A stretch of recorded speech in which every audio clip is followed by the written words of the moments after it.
बेशक तेरे रब की पकड़ बहुत सख्त है, बहुत सख्त। कल को आपकी भी बेटियां हैं, उन्होंने भी कहीं पे जाना है, तुम जैसा करोगे वो फिर आगे तुम्हारे फेस पे भी आ सकता है। मैं बताऊं आपको, मैंने कई ऐसी फैमिलीज देखी हैं, मैंने कई ऐसे लोग देखे हैं जिनके लाखों में अखराजात हैं, लाखों में अखराजात हैं, उनको अपनी बीवी को पॉकेट मनी देते हुए मौत पड़ती है।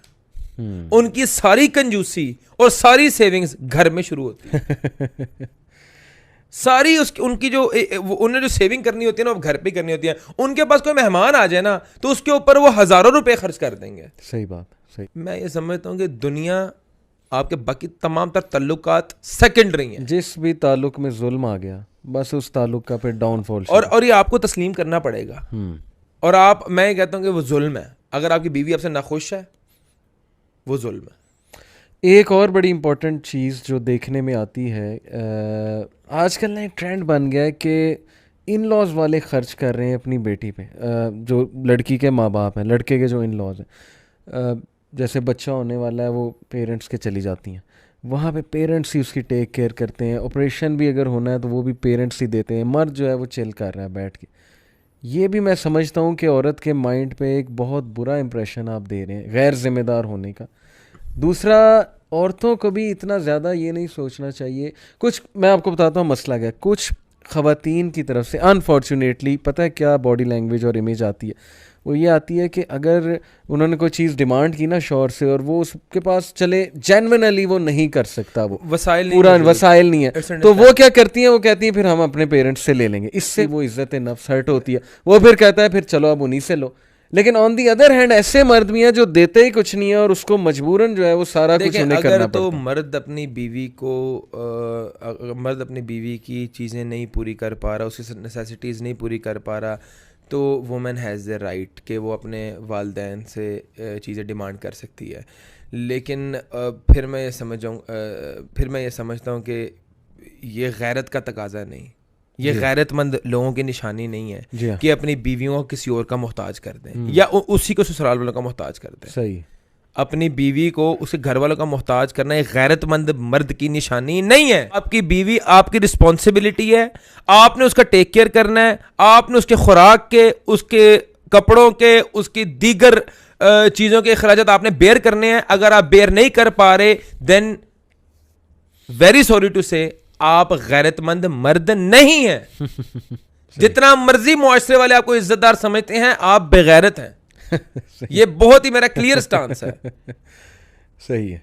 और अगर एक औरत हर चीज प्रोवाइड करने के बाद, हर चीज प्रोवाइड, उसको हर आसाइश मिल रही है, हर आराम मिल रहा है, हर सुकून मिल रहा है, उसके बावजूद कंप्लेन करती जा रही है अपने मर्द से, फिर भी नाखुश है, तो फिर ये भी उसका फॉल्ट है। फिर मैं ये समझता हूं कि बहुत ही बदनसीब औरत है वो, और वो कभी जिंदगी में नहीं खुश हो सकती। क्योंकि हम अभी ज्यादा मर्दों की बात कर रहे हैं, ये अपनी तरफ एक मसला ऐड कर दी है। मैंने साथ एक चीज ऐड कर दी है कि एक मर्द अपनी बीवी की हर चीज पूरी कर रहा है, उसके आराम की, उसके आसाइश की, उसकी चीजों की उसको कोई दिक्कत नहीं आ रही, उसकी फाइनेंशियल उसके ठीक हैं, वो उसको घुमा फिरा भी रहा है, टाइम भी दे रहा है, हर चीज। उसके बावजूद अगर किसी बहुत ही छोटी चीज के ऊपर अगर औरत जो है वो कंप्लेन कर रही है, तो वो बहुत ही बदनसीब औरत है। मैं ये समझता हूं मर्द को जो है ना वो एक गैरतमंद होना चाहिए, उसको डिपेंड नहीं करना चाहिए कि मेरी बीवी की चीज़ें कोई और पूरी करेगा, और वाइस वर्सा औरत को भी अपने मर्द की इनकम को मद्देनज़र रखते हुए जो है उससे डिमांड करनी चाहिए,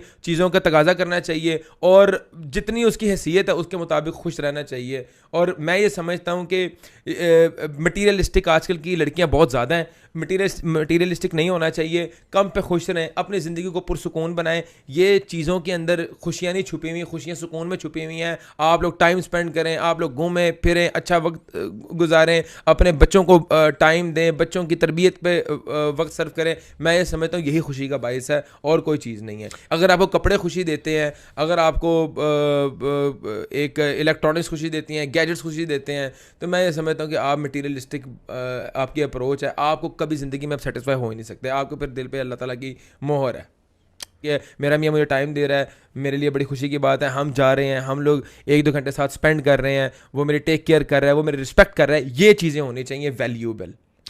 इन चीजों को वैल्यू करना चाहिए। इन चीजों सिर्फ एक मैं ये समझता हूँ कि एक चीज सिर्फ आपको मर्द को पता है कि यार मेरा टाइम की कोई वैल्यू नहीं मेरी बीवी के आगे, मेरे रिस्पेक्ट की कोई वैल्यू नहीं मेरी बीवी के आगे, और मैं जितना मर्जी इसको खुश रखना चाहूँ, मेरी कोशिश की कोई वैल्यू नहीं मेरी बीवी के आगे, इसको सिर्फ एक सूट नहीं खुश करना है, तो मैं ये समझता हूँ बड़ी बदनसीबी की बात है। एक चीज़ और, मर्द को डिफेंड भी करना चाहिए अपनी वाइफ को। हर मौके उसको नज़र आए कि गलती वाइफ से नहीं है, गलती शायद मेरी साइड से है, मेरे लोगों की साइड से है, तो हिकमत अपनाते हुए, ये नहीं कि वो फड्डाबाजी लगा ले, ये भी एक हिकमत के ख़िलाफ़ बात है कि वो जी अपने पेरेंट्स से जाके फड्डाबाजी लगा ले, आपने ऐसे क्यों किया, ये किया वो। लेकिन वाइफ को एटलीस्ट वो इतनी अपनी इमेज दे दे कि I am with you, I am standing with you, I will defend you. मेरा ख्याल इसी में मसला जो है वो हल हो जाता है। लेकिन जब मर्द स्नब करे, मर्द ये कि I don't give a damn, to be honest मुझे ये वर्ड यूज़ करना पड़ रहा है क्योंकि कुछ मर्द ऐसे करते हैं कि यू एंड योर प्रॉब्लम्स, ये तुम्हारे प्रॉब्लम्स हैं, आई डोंट केयर, मुझे क्यों डिस्टर्ब कर रही हो, मैं थका हुआ आया हूँ, मैं बिजनेस में इन्वॉल्व हूँ, मैं इसमें इन्वॉल्व हूँ, मुझसे बात क्यों शेयर तुम कर रही हो। ये भी ज्यादती है। मैं समझता हूँ कि आप ना एक अपने हम ऑफिस की कुर्सी के ऊपर बैठे होते हैं और बीइंग ए बिजनेसमैन कोई बात करता हूँ, और बेशक कोई बंदा जॉब भी कर रहा है, अपने कोलीग्स की, अपने बॉसेस की, अगर कोई बंदा बिजनेस कर रहा है तो उसके अपने क्लाइंट्स की बड़ी ज़्यादा बातें बर्दाश्त करता है, सारी मसलहतन। और एक स्मार्ट बंदे की जो है ये निशानी होती है कि वो बड़ा टेक्निकल और बड़ा वाइजली चीज़ों को लेकर चलता है, और उसकी सारी स्मार्टनेस, उसका सारा जो है वो एक टैलेंट जो है वो घर पे ख़त्म हो जाता है, फेल हो जाता है ना, फेल हो जाता है कि यार अपनी बीवी को स्मार्टली हैंडल नहीं कर पाता, अपनी बीवी को वाइजली उसकी बात नहीं सुन सकता। तो मैं ये फिर अगेन ये बात करूंगा कि आपका घर आपके लिए जो है वो प्रायोरिटी है, फर्स्ट प्रायोरिटी वो है, बाकी कारोबार, दुनिया के रिलेशनशिप्स, आपकी दोस्तियां, यारियां सेकेंडरी है।